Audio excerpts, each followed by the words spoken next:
Hey, it's Terry Gorry, and this is the Irish Law and Small Business podcast.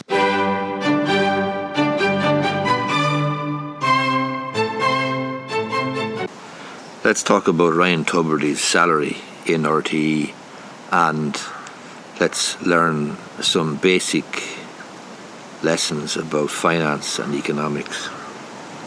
Over the last few weeks, there's been a good bit of discussion and talk about Ryan Tubridy's salary in RTE, and this obviously surrounded the whole controversy about the payments in RTE and his the reporting or misreporting of what he was paid, the deal with Renault and so on and so forth. But what I want to specifically speak about is a lesson that if you are into business at all, or thinking about starting your own business, or indeed if you're just a member of the general public, there's something that I think that's getting missed by many people in relation to Tubridy's salary and in relation to the salary of anybody that's on big money like Tubridy. For example, in RTE, take Brendan O'Connor or Joe Duffy or whoever.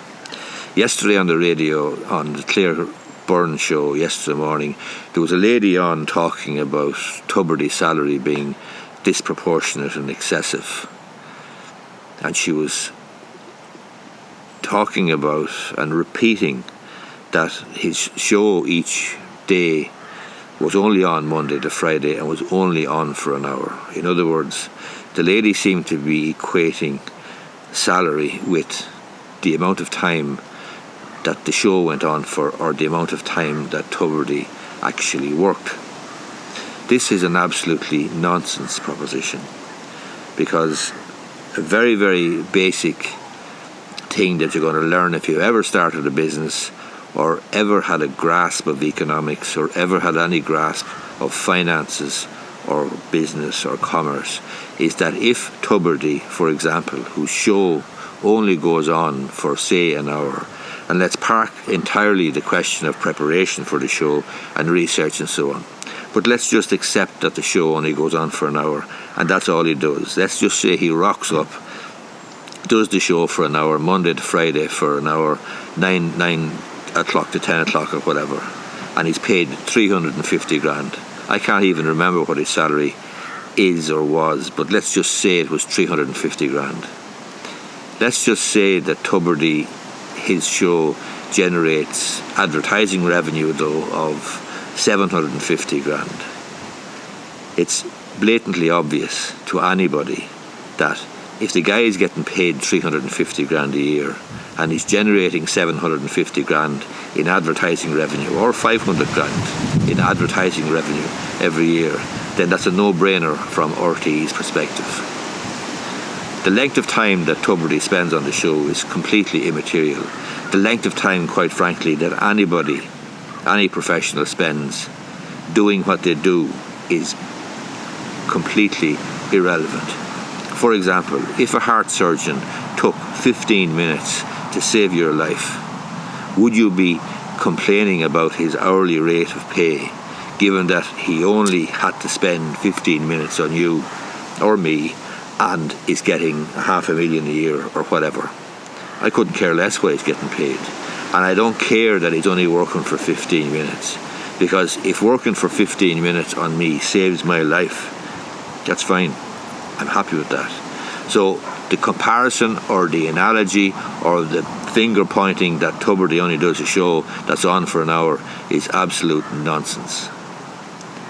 Any professional who is providing a service can deliver a service which is of immense value to you, but it's not going to be measured by the length of time that a person might spend either working on you in surgery or giving you legal advice or whatever.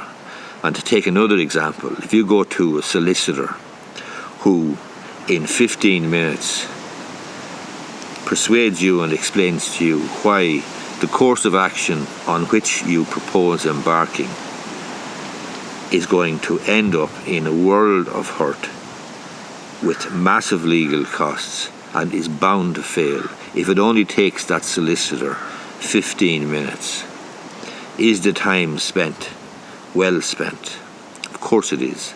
The fact that she can explain to you or tell you in 15 minutes rather than an hour or 2 hours or 3 hours why the course of action upon which you propose embarking is ludicrous, then it's money well spent.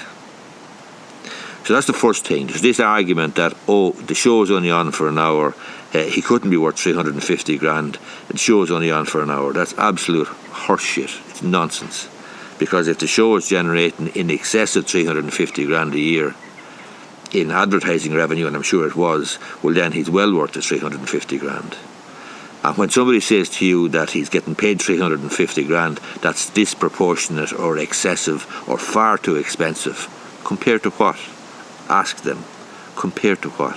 Because if it's compared to, for example, the advertising revenue, it's a no-brainer. The second person then I heard happened to coincidentally here yesterday was a lady who is the education correspondent on RTE, Emma O'Kelly. Emma O'Kelly appears to be a trade union spokesperson or trade union representative in RTE, or perhaps even a shop steward.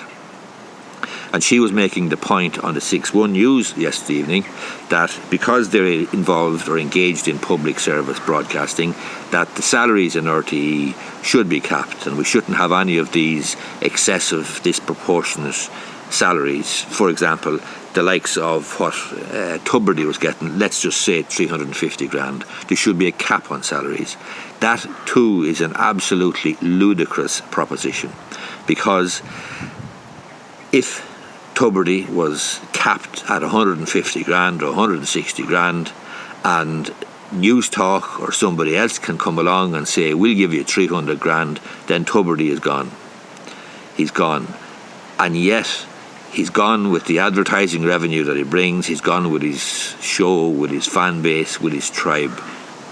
So the notion that because RTE is engaged in public service broadcasting, the notion that somehow they are protected or circumscribed from the ravages and competition of the media, of other outlets who are not in the public service provision necessarily, who may be more commercially oriented and may be privately owned, for example News Talk or whatever other stations might be out there. The fact that RTE are competing with those stations needs to be taken into account. Because if RTE have a cap on salaries and the likes of Brendan O'Connor or Tubridy or whoever go to the competitors because they can get what the market will pay with the competitors, well then RTE are going to see a massive hole opening up in their advertising revenue. So the idea of capping somehow salaries in RTE because they're involved in public service broadcasting is an absolute nonsense. It's an absurd proposition. RTE is competing for advertisers with News Talk, with other outlets, Facebook, LinkedIn, YouTube, and plenty of other, Twitter, plenty of other Instagram, plenty of other media outlets.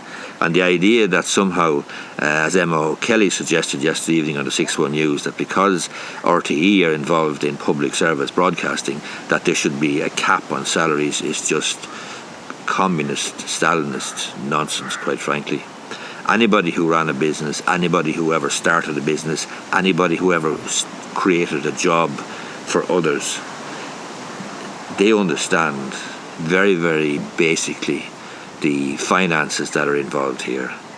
And the finances are that the ordinary Joe, the ordinary Josephine who never started a business will look at Tubridy's salary or Brendan O'Connor's salary or Joe Duffy's salary and say, oh good, dear me, that is, by George, that is just a shocking, disproportionate, excessive salary. And yet they fail to take into account that Joe Duffy, his radio programme, what's the advertising stats there? What revenue does he generate there in his hour or 2 hours or whatever he does?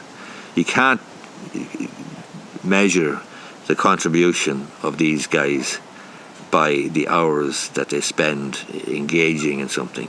It's the same as a soccer star, Messi and these guys getting bought in by American clubs, or getting there's top players going then to your man there from France, whatever his name is, going to Saudi Arabia or going to the United Arab Emirates, wherever, for 100 million. 100 million might seem like a massive amount of money, but the guy that has the 100 million, he could be walking around money, chump change for him. And not only that, but he probably reckons or thinks that the commercial benefit of having these guys go over there on what appear to be eye-watering sums of money will actually feed through to merchandise sales, brand building, and so on and so forth.